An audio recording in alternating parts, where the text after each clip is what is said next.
Alors, est-ce que vous pouvez présenter le projet Innocence Project à Lyon? Quel est le but de ce nouveau dispositif judiciaire? Alors, ce but est de réparer les erreurs judiciaires. Et pour ce faire, on va associer toutes les composantes du milieu juridique et judiciaire, des professeurs de droit, des étudiants, des experts, j'espère des magistrats, vraiment, peut-être des magistrats à la retraite, des policiers, peut-être des policiers à la retraite, des avocats, et que des gens de la société civile, et que tous ensemble, nous associons nos compétences pour aider des gens qui, condamnés définitivement, protestent encore de leur innocence. Donc, comment les prisonniers donc, qui ont cette situation, en tout cas d'innocence qui a été bafouée, comment ils peuvent vous contacter? Comment ça va se passer? Par écrit, nous ferons connaître notre adresse, nous ferons connaître notre action, nous avons commencé à le faire, et pourquoi pas ne pas solliciter l'autorisation à l'administration pénitentiaire et au ministère de la Justice de coopérer et de les laisser nous faire connaître dans les centres pour peine. Vous allez vous entourer d'avocats, d'experts. Comment ça va se passer? Ça va être plutôt du volontariat? C'est exclusivement du volontariat et du volontariat bénévole.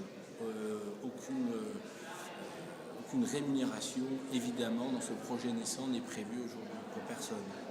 C'est important que ça commence par Lyon. Vous êtes un pénaliste lyonnais. Ça aurait pu commencer par Paris, par exemple, la capitale, et finalement c'est lancé en France, C'est à lancé Lyon. en France, à Lyon. Je suis très content. Et oui. Oui.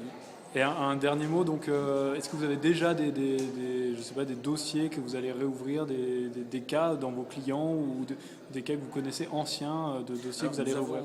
il y a déjà des personnes qui se sont adressées à Innocence Project, mais évidemment nous n'avons pas encore mis en place le système pour traiter ces demandes. Nous le ferons plus rapidement possible. D'ici combien de temps à peu près? Eh bien, cette conférence avait aussi pour vocation à faire un peu le tour des forces en présence, de qui est volontaire pour nous aider.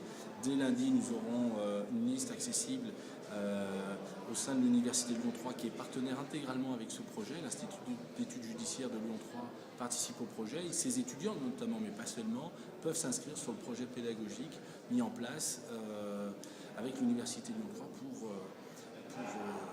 commencer à travailler. Dernière question, est-ce que la justice traditionnelle française, qui est assez stricte, vous en parliez tout à l'heure à la conférence, va vous soutenir complètement? C'est l'inconnu, nous verrons. J'espère qu'ils comprendront que cette démarche, que la justice pourra comprendre tout l'intérêt qu'il y a à retirer de cette démarche. Il n'y a aucune satisfaction pour personne à savoir des innocents en prison et des coupables dehors.